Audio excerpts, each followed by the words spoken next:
सबसे पहले तो हमें भगवान की पहचान हो और सदग्रंथों से वो पहचान हो। जैसे दास ने अभी बताया था गीता अध्याय नंबर 16 के श्लोक 23-24 में स्पष्ट किया हुआ कि अर्जुन जो शास्त्र विधि को त्याग कर मनमानी साधनाएं करते हैं उनको कोई सुख नहीं होता, न उनको सुख होता है, न उनकी गति होती है, न उनको कोई सिद्धि प्राप्त होती। इससे तेरे लिए अर्जुन कर्तव्य और अकर्तव्य की व्यवस्था में कौन सी साधना करनी चाहिए, कौन सी ना करनी चाहिए, उसके लिए सदग्रंथ ही प्रमाण है। किसी की लोक वेद पर, दंत कथा पर विश्वास मत करना। तो आज हमारे सदग्रंथ क्या बताते हैं?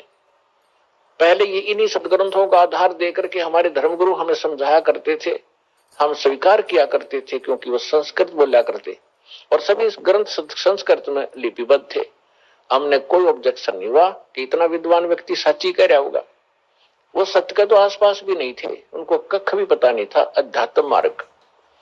आज तक इन ऋषि महर्षियों को, आज तक उन महापुरुषों को छोड़कर जिनको भगवान मिले या परमात्मा के ज्ञान के अतिरिक्त, अब वर्तमान में इस दास के अतिरिक्त इस 21 ब्रह्मांड में कोई अध्यात्म ज्ञान से परिचित नहीं है।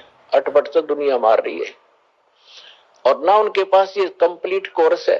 अब जो प्रसंग चल रहा है कि हमने स्वदेश जाना है, हम गलत लोक में आगे और हम धनी थे अध्यात्म के, हम निर्धन हो गए, हम पशु तक की योनि में भटक रहे हैं, घास फूस खाकर गुजारा कर रहे हैं। और हम सतलोक में क्या आहार करते थे, कैसी सुविधाएं हमें प्राप्त थी, उसकी तुलना हम इस काल के स्वर्ग लोक और ब्रह्म लोक में भी नहीं दे सकते। जो सुख वहां पर आपको प्राप्त था, उसी सुख की आज भी आपके अंदर चाहत है और उस खोज में आप चलते हो। रास्ते में ना जाने कितने ये बटपार मिलते हैं, ठग मिसगाइड करके आपको भ्रमित कर देते हैं, मंजिल से दूर रख देते हैं। फिर आप जब अध्यात्म मार्ग से सुखी नहीं होते हो, क्योंकि साधना शास्त्र अनुकूल ना होने से परमात्मा से लाभ नहीं मिलता, जिस कारण से आप फिर स्वयं धनी बनने के लिए अपनी बुद्धि प्रयोग करने लगे, कोई मिलावट करने लगा, कोई रिश्वत लेने लगा और कोई अन्य तरीके अपना के। तो ये तरीका सुखी होने का नहीं, ये तो महादुख प्राप्त कर लिया हमने। बुरे काम करे, पाप बने और उन पापों के आधार से जो धन संग्रहित किया वो यहीं रह गया और हमारे साथ वो पाप गए जो उस धन जोड़ने में या सुख प्राप्त, नकली सुख प्राप्त करने में हमने पाप इकट्ठे किए थे। तो जब तक हम पाप मुक्त नहीं होंगे तब भी वहां नहीं जा सकते, क्योंकि जब तक अपराधी प्राणी है वो जेल में रहता है। अपराध मुक्त होगा तभी वो जेल से छूटेगा। तो पहले परमात्मा आपके उन पापों का नाश करेगा जो आपके संचित हैं, पहले के इकट्ठे किए हुए, और दूसरे फिर आपको ऐसी विधि बताई जाएगी कि उससे वर्तमान के अंदर भी जो आपके भविष्य में जो दुख आएंगे, जो आपके प्रारब्ध के अंदर लिखे हुए हैं। प्रारब्ध माने किस्मत। प्रारब्ध को वैसे डिफाइन करने के लिए इस प्रकार बताते हैं कि पिछले जन्म जन्मांतर के आपके पुण्य और पाप संग्रहित हैं, उनमें से आपकी एवरेज रेशो लेकर जिसके पाप गणे इकट्ठे हैं उसमें से उसी रेशो से पाप ज्यादा ले लिए और जिसके पुण्य थोड़े हैं उसी रेशो से पुण्य ले लिए। तो यहाँ जिसको आज दुख गना है वो पूर्व जन्म में उसके पाप गने हैं, उन संचित कर्मों में से कुछ लेकर के दोनों पुण्य और पापों में से आपकी किस्मत बनाकर भेज दिया। अब आपके प्रारब्ध में, आपकी किस्मत में यदि वो पुण्य है, जब तक आपके पुण्य अधिक हैं, पुण्य चलेंगे, तब आप कोई भक्ति करते रहना या ना करना, चाहे आप चोरी करना, डाके मारना, चाहे हिंसा करना, आप सुखी दिखाई दोगे आम जनसाधारण को कि इतना पापी आदमी और फिर भी सुखी। तो ये काल का जाल है, समझना पड़ेगा आपने। तो अन्य व्यक्ति जो आस्तिक हैं वो भी नास्तिकता की ओर चल पड़ते हैं उनको देख के। तो इस ज्ञान के आधार से आपने अपना मन रोकना पड़ेगा कुमार्ग पर जाने से। ये सहारा देगा आपको ये तत्व ज्ञान। और जिस समय उस व्यक्ति के पुण्य क्षीण हो जाएंगे, फिर पाप का दौर चलेगा।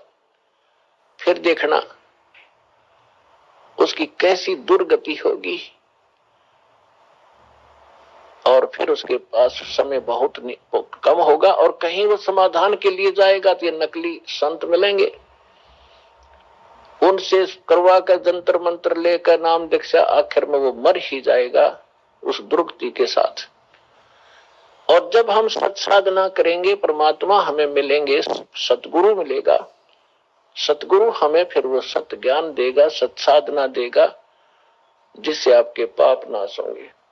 अब आपके प्रारब्ध में जैसे आप दुखी हो तो पाप से हो, सुखी हो पुण्य से हो, अंडरस्टूड है। इस बात को आम व्यक्ति थोड़ा सा भी धार्मिकता के अंदर रुचि रखता है, उसको पता है कि पाप से दुख होता है और पुण्य से सुख होता है यहाँ का। अब जब तक आपके पुण्य चलेंगे तो आप सुखी नजर आओगे। और ये पुण्य पहले की संग्रहित कमाई है आपकी। जैसे इन्वर्टर आज सबके घरों रहा तकरीबन, नहीं जानकारी जरूर है सभी ने। उसके अंदर बैटरियां होती हैं, उनको चार्जर के माध्यम से लाइट में बिजली में लगाकर चार्ज किया जाता है। तो बैटरियों के अंदर वो एनर्जी स्टोर हो जाती है।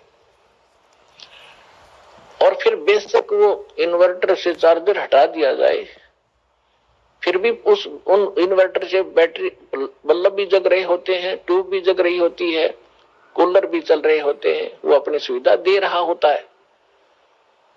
तो वो व्यक्ति ये सोचता है कि सारे सुविधाएं प्राप्त हैं, लेकिन जब उसकी चार्जर ठीक नहीं है तो वो बैटरी एक दिन एकदम डाउन होंगी और डिस्चार्ज हो जाएगी, फिर उसको कोई सुविधा नहीं प्राप्त होगी। ठीक इसी प्रकार जो पूर्व जन्म के पुण्यकर्मी प्राणी है, उन्होंने पूर्व जन्मों में वह बैटरी चार्ज कर रखी है, कभी चार्जर ठीक लग गया।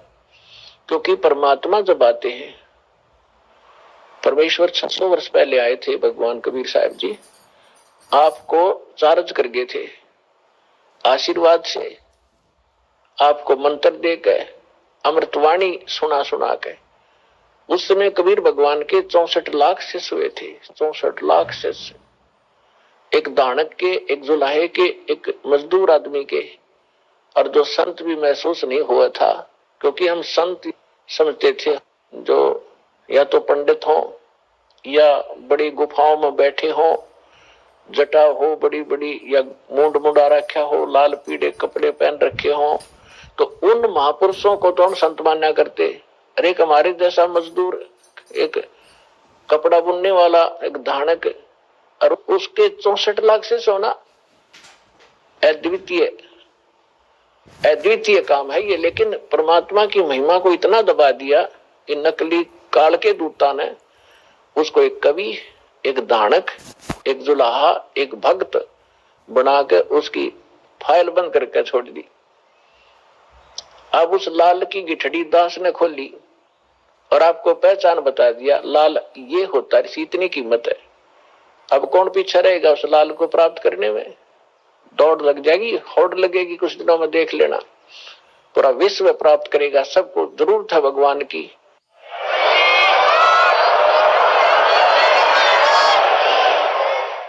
भटक रहे हैं, दुख पा रहे हैं, भक्ति भी कर रहे हैं। तो 64 लाख से सोए थे। उस समय परमात्मा ने अपने आशीर्वाद से अपनी वाणी सुना सुना के प्रथम मंत्र दिया, बस वो शेष 2 मंत्र नहीं दिए थे परमात्मा ने। तत् और सत्य ये गुप्त रखने थे। सतनाम नहीं दिया भगवान ने आपको। क्यों नहीं दिया? क्योंकि आप उस समय परमात्मा के पहचानने योग्य नहीं थे। और परमात्मा ने उस समय कहा था कबीर साहब ने कि 5500 वर्ष जब कलयुग बीत जाएगा धर्मदास, तब मैं दोबारा आऊंगा और सारे जितने भी नकली पंथ हैं या हम जितने भी मानव धर्मों में बट गए हैं, इनको ऐसा ज्ञान दूंगा ये ऑटोमेटिकली एक हो जाएंगे। पहले एक थे, एक से अनेक हो गए। अब इस ज्ञान से ये फिर एक होंगे और पूरा विश्व ये भक्ति करेगा और सबका कल्याण होगा जो मर्यादा में रहेंगे।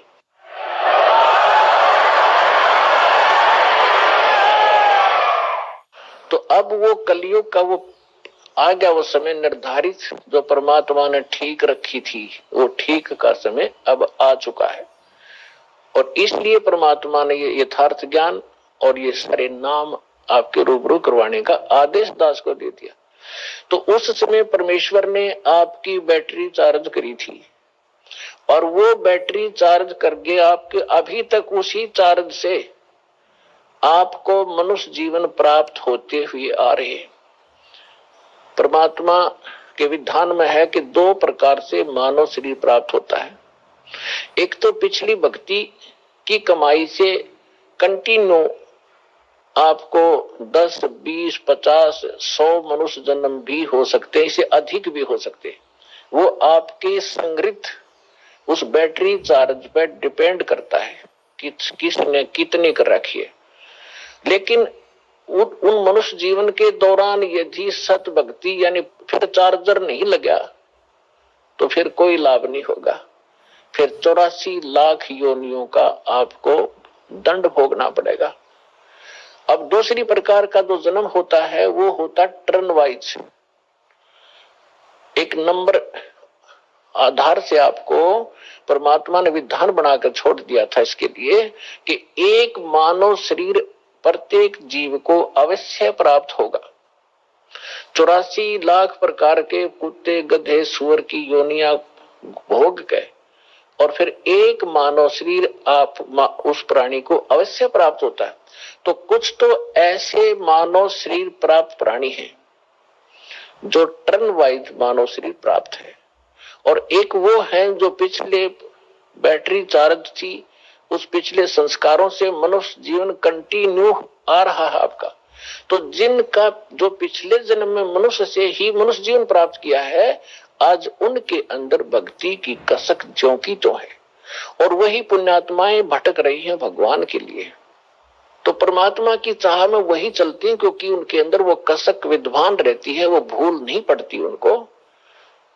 तो कोई तो बचपन से कोई ना कोई व्रत रखने लग जाता है, परंपरागत साधनाएं करते हैं, फिर जैसा भी कोई चलता फिरता भी कोई मार्गदर्शक मिल जाता है वो भी स्वीकार कर लेते हैं। फिर संतों के पास जाते हैं, सुनते हैं कि गुरु बिन मोक्ष नहीं होता। फिर उन संतों के पास भी वही पुण्यात्माएं जो पूर्व जन्म से मानव शरीर से ही आए हैं वही भटक रहे हैं, उनके अंदर चाह है, कसक है भगवान की, वही इन धार्मिक स्थलों पर जा रहे हैं, वही इन नकली संतों का फंस गए। अब ये दो प्रकार से मानव शरीर प्राप्त होता। तो 600 वर्ष पहले आप जी परमात्मा के संपर्क में रहे थे, आपने चार्जर ठीक लगाया था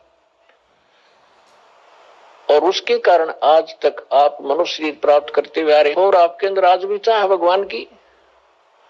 तो पीछे आप मानव शरीर से आए हैं। यहां थोड़ा सा एक उदाहरण देते हैं। एक कथा आती है अपने पुराणों के अंदर, लेकिन ये जितनी कथाएं हैं ये इनकम्प्लीट हैं, इनको हमारे को कोई सिर पैर इन्होंने बताया नहीं, कथा सुनाकर छोड़ दी। एक गरुड़ और कागभूषण की कथा आती है। एक दिन गरुड़ जी और कागभूषण जी दोनों इकट्ठे हो गए। गरुड़ भगवान विष्णु का वाहन है और कागभूषण बहुत अच्छे जो है भक्त हैं। उनका ऊपर से मुंह कौवे का है, शेष शरीर जो है बॉडी देवता जैसी है, मनुष्य दृश्य है। और गरुड़ जी की भी यही दशा है। अब एक दिन गरुड़ जी ने पूछा कि हे कागभूषण, आपके पास बैठकर मुझे बहुत शांति होती है और आप बहुत अच्छे भक्त हो, आपको ये सारी व्यवस्था कैसे प्राप्त हुई? तब कागभूषण ने कहा कि गरुड़ जी, एक लंबी कहानी है, आपके पास समय हो तो सुनाऊं? गरुड़ जी ने कहा कि सुना भाई। कागभूषण ने कहा कि एक समय मैं मानव शरीर प्राप्त था और मेरी 20 वर्ष की आयु थी, युवा था। एक भयंकर अकाल गिरा उस क्षेत्र में जहां हमारा परिवार रहता था। मेरा पूरा परिवार नष्ट हो गया भूख के कारण। टक्कर मार मार कर भाई बहन और माता पिता मर गए। मैं युवा था, शक्ति मेरे में ज्यादा थी उनसे। मैं कई दिन रोज तक भूख सहन करके जीवित रहा। उस क्षेत्र को छोड़कर मैं दूसरे स्थान पर चला गया जहां अकाल नहीं था। वहां पेट भर अन्न खाया, लेकिन हृदय में एक ऐसी चोट लगी कि ये क्या क्या जीवन है यहाँ का। कल तक हम भाई बहन माता पिता के साथ बड़े प्यार से खेल रहे थे, रह रहे थे, एक दूसरे से बगैर एक पल भी दूर नहीं हो सकते थे। और आज ना माँ रही, ना बाप रहा, ना बहन रही, ना भाई रहे। इसने मुझे इतना तोड़ दिया कि अब कुछ सूझ नहीं रहा था।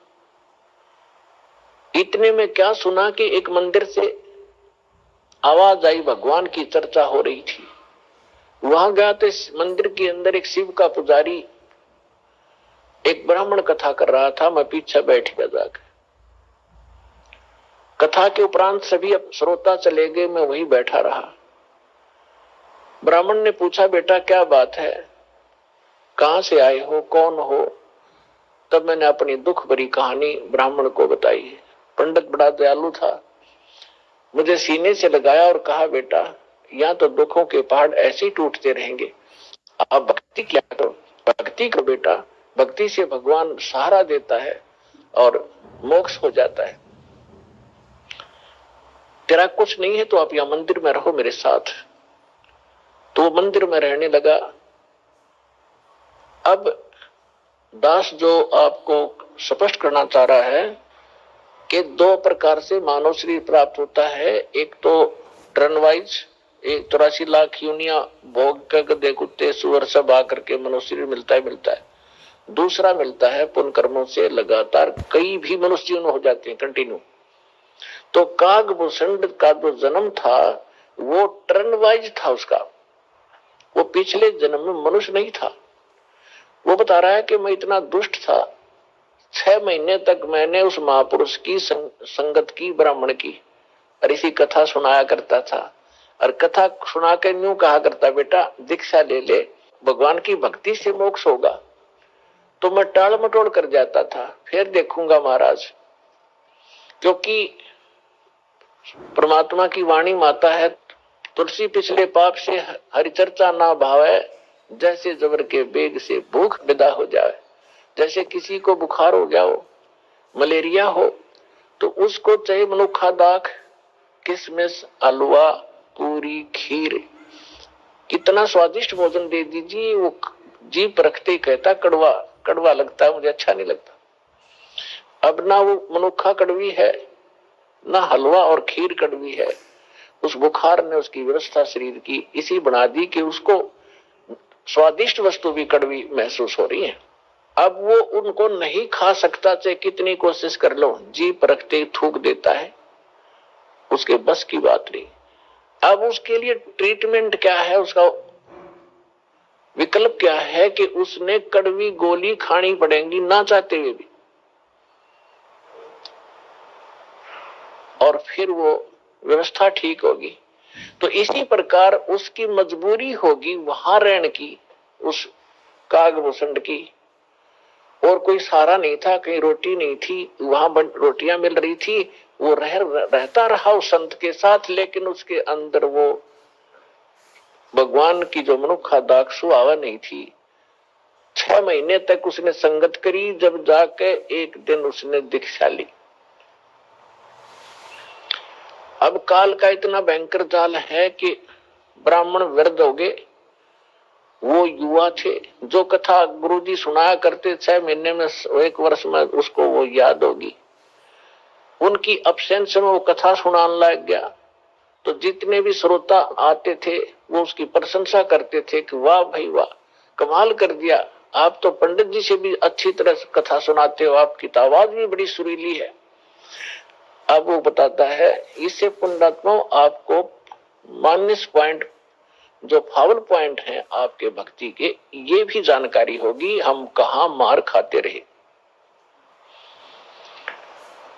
अब उसमें अभिमान हो गया, प्रशंसा का पात्र बन गया, हवा भर गई उसके अंदर, और हम यहां दुखी होते हैं। कहते राज तजना सहज है, सहज त्रिया का ने, और मान बढ़ाई ईर्षा दुर्लभ तजनाई। अब उसको मान बढ़ाई का रोग लग गया।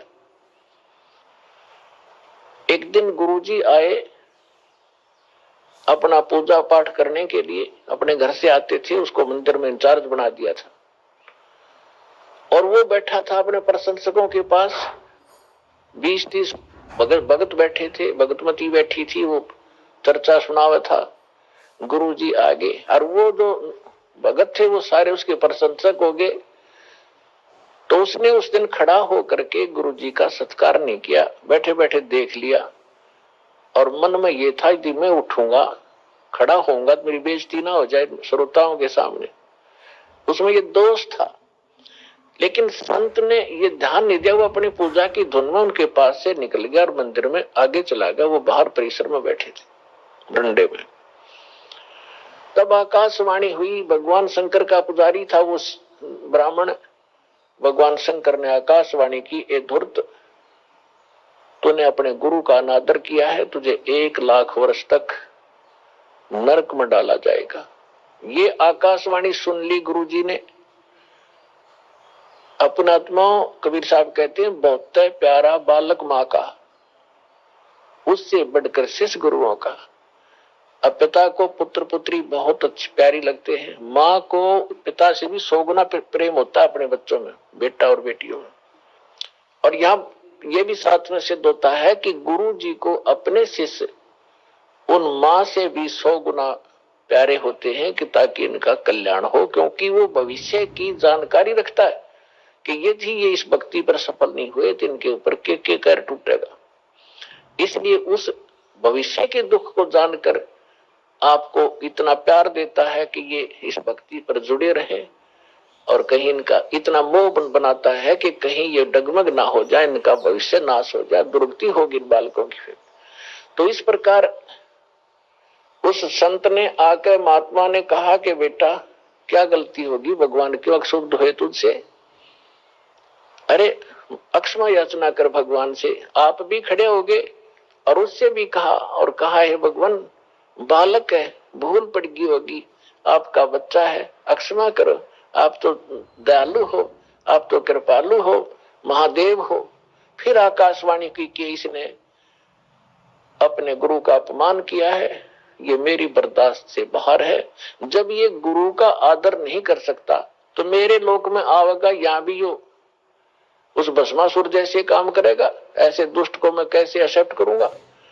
तो जैसा आज ये गुरु के प्रति इसका व्यवहार है, ऐसा ही मेरे प्रति होगा। पुण्यात्मा परमात्मा कहते हैं, गुरु मानुष कर जानते ते नरकइये अंध, और हो दुखी संसार में आ गई उनके फंद।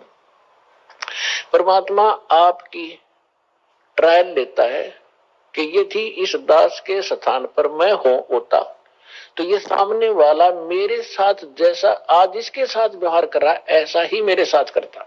इस प्रकार आप जी को इन सत्संगों के माध्यम से वो भक्ति नाशक पॉइंटों से भी आगाह कराया जाता है कि जिस कारण से आपकी भक्ति इन कारणों से नष्ट होती है।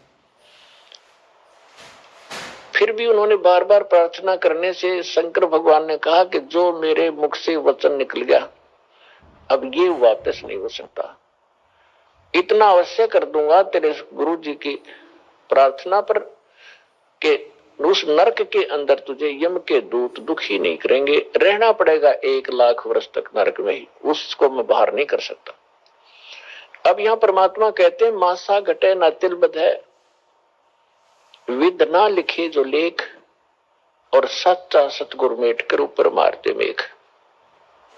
तो ये भगवान केवल उतना ही कर सकते हैं, इससे वो कम और ज्यादा नहीं कर सकते। जो उनकी किसी भी 3 ताप के कारण या प्रारब्ध के कारण जो भी उनको सुख या दुख है उतना ही मिलेगा। अब जैसे किसी मंत्री का मित्र हो कोई, उसकी सजा हो जाती है तो वो मंत्री उस सजा से मुक्त नहीं करा सकता, उसको जेल में तो रहना पड़ेगा, लेकिन उस मंत्री के प्रभाव से वहां के जेलर और कर्मचारी उसको कष्ट कति नहीं देंगे, ये अंडरस्टूड है, लेकिन रहना पड़ेगा जेल में ही।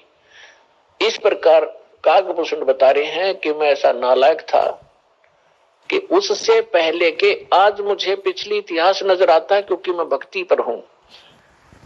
मैंने असंख्य जन्म खो दिए थे, जो टर्न वाइज मुझे असंख्यों जन्म मनुष्य के मिले, लेकिन भक्ति मैंने किसी भी जन्म में बीज नहीं बोया भक्ति का, और उस जन्म में मेरा भक्ति का बीज बो गया। और वो बीज बोने का, भक्ति का बीज पड़ने का कारण मेरे परिवार का नाश होना था। अगर वो परिवार नाश ना होता, वो परिवार के वो तो अक्षेत्र ही नाश हो गया था, तो वो मेरे लिए वरदान सिद्ध हो गया। आज मुझे महसूस हो रहा वो कष्ट ना आता तो मैं उस जन्म में भी भक्ति नहीं करता, इतना नीच था। अब काकभूषण कहता है उसके बाद मेरा 1,00,000 वर्ष के बाद फिर पुनः जन्म हुआ, भक्ति की कसक मेरे अंदर फिर भी बनी रही। मैंने एक लोमस ऋषि के साथ वाद विवाद कर दिया भक्ति के ऊपर। उसने श्राप दे दिया, रे चंडाल, तेरा चंडाल के घर जन्म होगा, काग चंडाल के। तो कहता है कि मेरे मन, जब गुरुजी ने मुझे ऐसा क्रोध से वचन बोला, मेरे को क्रोध नहीं हुआ, मैं समझ गया कि बात बिगड़ गई। मेरे मन में क्रोध नहीं आया, ना दुख हुआ, मुझे एहसास हुआ कि मेरे से भारी गलती बन गई। तो मैंने उनके तरफ करबद्ध होकर के हाथ जोड़ के ऐसे मायूस सा बनकर कहा कि हे ऋषि जी, जन्म तो दास को कहीं दे देना, पर एक वरदान भी दे दो कि मेरी भक्ति भूल ना पड़े। तो उसने कहा भाई ठीक है, तेरा जन्म तो होगा चंडाल का, लेकिन ये आशीर्वाद दे देता हूं कि तेरा याद बनी रहेगी भगवान की। तो फिर काग चंड के घर ये जिसका जन्म हुआ, पूरा इतिहास बता रखा परमात्मा ने अपने सूक्ष्म वेद में। ब्रह्मा जी का वाहन है हंस, उसकी हंसनी को ब्रह्मा जी की पत्नी सावित्री उसको गर्भ धारण कराने के लिए काग चंड के घर लेगी। उनके संयोग से फिर काकभूषण का जन्म हुआ। ऊपर से मुंह काग का है, नीचे शरीर देवताओं जैसा है। फिर ये कहता है कि गरुड़ जी उसके बाद जो नेक्स्ट जन्म मेरा चंडाल के घर हुआ काकभूषण नाम से, उस जीवन में मेरे भक्ति की जबरदस्त कसक बनी रही। मैं घूम रहा था, भटक रहा था, गुरु भी बना रखे थे, ऋषियों के पास भी गया था और भक्ति भी कर रहा था। उसी दौरान मुझे एक जोगजीत नाम के महापुरुष मिले। उन्होंने मुझे सतलोक और सचखंड और बहुत आगे की जानकारी दी, और उन्होंने मुझे एक ऐसा मंत्र दे रखा है, उसका जाप करता हूं और मेरी बहुत लंबी उम्र उन्होंने बख्श दी है। तो पुण्यात्मा, वो जोगजीत कौन थे? ये वो परमात्मा है कबीर साहब, हमारे परम पुरुष। ये भिन्न भिन्न रूप बना के भिन्न भिन्न नामों से यहाँ आते हैं और अच्छी आत्माओं को मिलते हैं, उनको भक्ति से युक्त करते हैं। तो जो प्रसंग चल रहा था कि जैसे आप पूर्व जन्म के पुण्यकर्मी प्राणी हो, उनको मनुष्य जीवन मिला है, तो वो आज भी भक्ति की कसक आप में विद्यमान है, आप भटक रहे हो। और कुछ ऐसे व्यक्ति हैं एक ही घर में, एक तो इस ज्ञान को सुनते ही भाग लेता है और दूसरे को समझाने की चेष्टा करते हैं तो भी वो नहीं मानते हैं, विरोध करते हैं।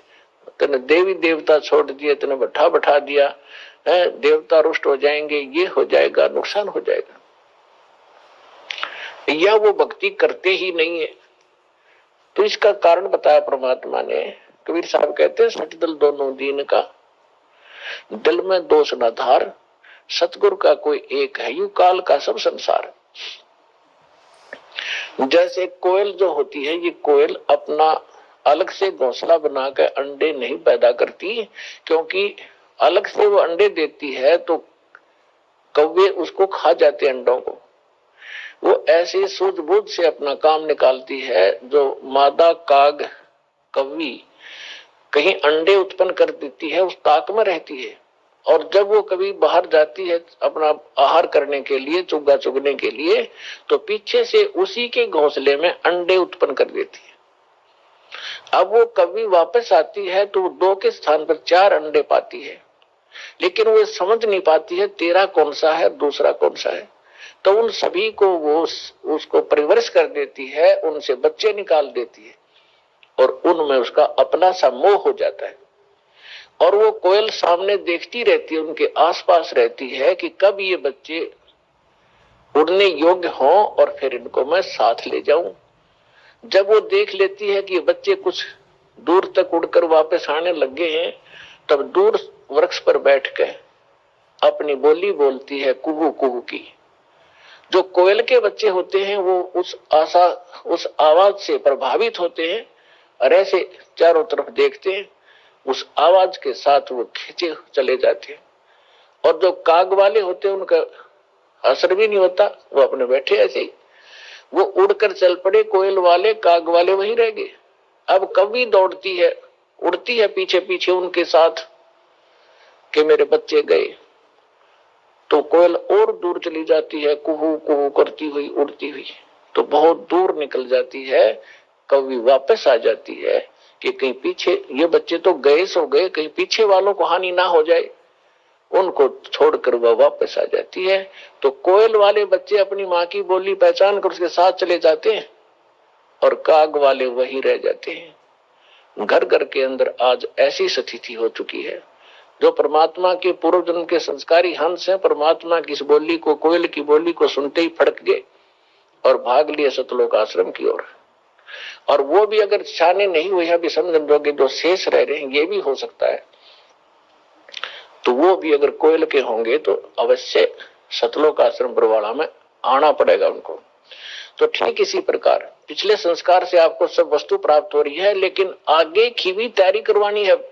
जैसे काग भूषण का पिछला संस्कार नहीं था, ऐसा रीजन बन गया और उसके ऊपर इतना सत्संग की बौछार होगी, ना चाहते हुए भी उसने वहां रहना था। रोज ऋषि ने, संत ने सत्संग करना था, उसका असर हो गया। अब जैसे किसी को सर्प डस जाता है और पहले मंत्रों से यंत्र ये सब जतन हुआ करते थे, गार्डू एक मंत्र सिद्ध कर लेता है वेद का, और उस मंत्र से फिर वो विष उतारता है। तो उस जिसको सर्प ने डसा हुआ है वो अचेत पड़ा है, ना उस मंत्र की लैंग्वेज समझता है, ना आवाज सुन रहा है, लेकिन वो मंत्र फिर भी उसके ऊपर असर करके विषरहित कर देता है और वो सचेत हो जाता है। ठीक इसी प्रकार आज परमात्मा ने यही तरीका बनाया है। ऐसे साधन बना दिए, चिप बनवा दी, वीडियो ये डीवीडी बनवा तरजाप भी कर रहे हो आप, परमात्मा की वाणी सत्संग भी चला देते हो देर सवेर, तो उनके ऊपर उस कागभूषण की तरह एक दिन असर होगा और वो भी या राम नाम की कलम उनका भी चढ़ेगी एक दिन और उनका पार होगा, क्योंकि भगवान का वचन है। तो ये तरीका अपनाया परमात्मा ने।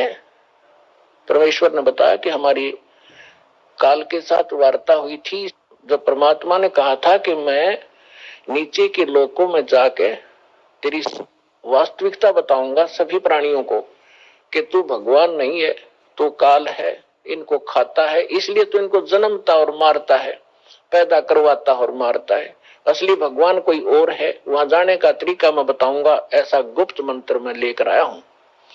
तब काल ने पैर पकड़ दिए, बहुत ज्यादा जो है प्रार्थना की, परमात्मा ने स्वीकार की। इसने कहा कि भगवान 3 युगों में जीव ना ले जाना, कम ले जाना थोड़े थोड़े, और चौथे युग में कलयुग में कितने ही जीव ले जाना, इतनी दया मेरे पर कर दो।